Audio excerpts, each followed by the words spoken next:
So guys, এই মুহূর্তে আমরা আছি রাধাকৃষ্ণ মন্দিরে অ্যান্ড এটি কান্তজি মন্দিরের পাশেই অবস্থিত।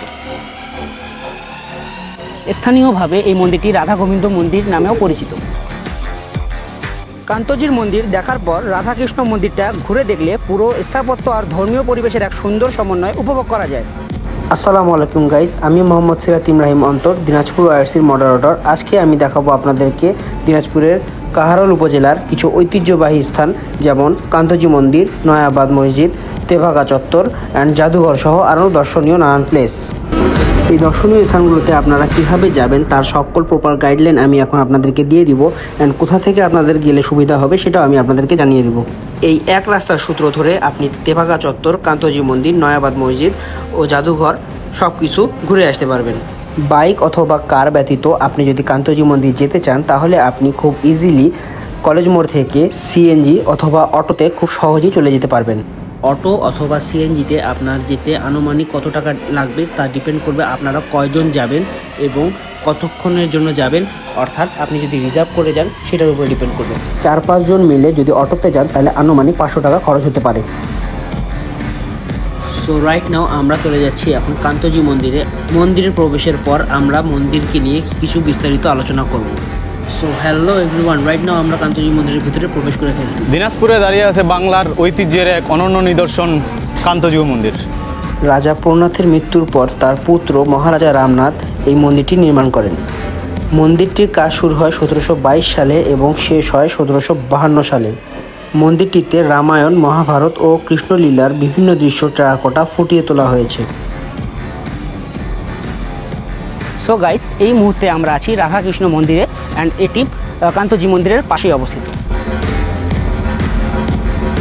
স্থানীয়ভাবে এই মন্দিরটি রাধা গোবিন্দ মন্দির নামেও পরিচিত। কান্তজির মন্দির দেখার পর রাধাকৃষ্ণ মন্দিরটা ঘুরে দেখলে পুরো স্থাপত্য আর ধর্মীয় পরিবেশের এক সুন্দর সমন্বয় উপভোগ করা যায়। সো অনেকক্ষণ ঘোরাঘুরির পর দুপুরের সময় আমরা চলে যাই লাঞ্চ করতে।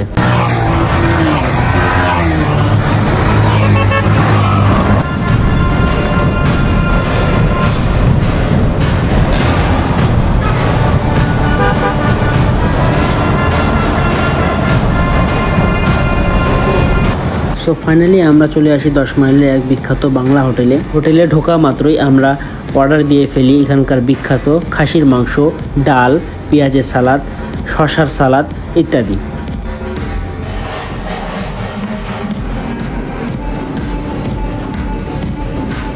সো ভরপেট খাওয়া দাওয়ার পর আমরা চলে যাই আমাদের নেক্সট গন্তব্যে নয়াবাদ মসজিদ।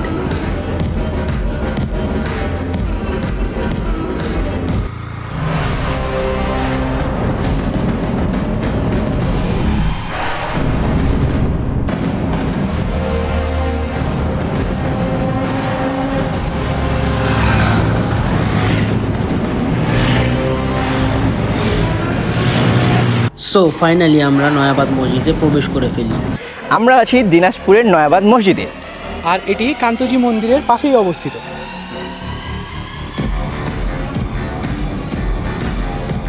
1793 সালে মহারাজা বৈষ্ণব চাঁদের আমলে এটি নির্মিত হয়েছিল মুসলিম কর্মকর্তা ও কর্মচারীদের জন্য। মসজিদটি সবচেয়ে বড় বিশেষত্ব হচ্ছে 3টি গম্বুজ এবং প্রতিটি কোণে ছোট ছোট মিনার। মসজিদটি পুরোটাই লাল ইট দিয়ে নির্মিত এবং চারপাশে দৃষ্টিনন্দন কারুকার্য রয়েছে। দিনাজপুরের মুসলিম স্থাপত্যের ঐতিহাসিক নিদর্শন এই নয়াবাদ মসজিদ।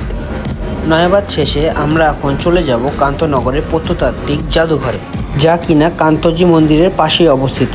জাদুঘরে রয়েছে 300টির বেশি কটির পাথরের মূর্তি, যেগুলোর উচ্চতা প্রায় 1 ফুট ও 10 ফুট এবং ওজন 5 কেজি থেকে 850 কেজি পর্যন্ত।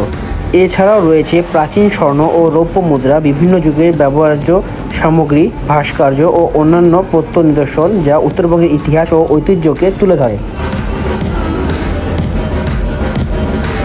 প্রত্নতাত্ত্বিক জাদুঘর শেষে আমরা এখন চলে যাব তেভাগা চত্বরে। এটি স্মরণ করিয়ে দেয় কৃষক সংগ্রামের সেই ঐতিহাসিক অধ্যায়কে। তেভাগা চত্বর, তেভাগায় আন্দোলনের প্রতীক ভাস্কর্য স্থাপন করা হয়েছে। এই ভাস্কর্যে কৃষকের সংগ্রামী চেতনা, অধিকার আদায়ের লড়াইকে ফুটিয়ে তোলা হয়েছে। আজও একটি কৃষক আন্দোলন ও সাধারণ মানুষের অধিকার সংগ্রামের প্রতীক হিসেবে এটি বিবেচিত। এই আন্দোলনের শুরু হয়েছিল 1946 সালে ব্রিটিশ আমলের শেষ দিকে। তেভাগার মূল দাবি ছিল ফসলের 1/3 নয় বরং 2/3। তো এই ছিল আমাদের দিনাজপুরের জেলার কাহারোল উপজেলার কিছু দার্শনিক স্থান। সো আজকে আমরা দিনাজপুর আসছি, বিদায় নিয়ে নিচ্ছি। দেখা হবে নেক্সট কোনো এক ভিডিওতে।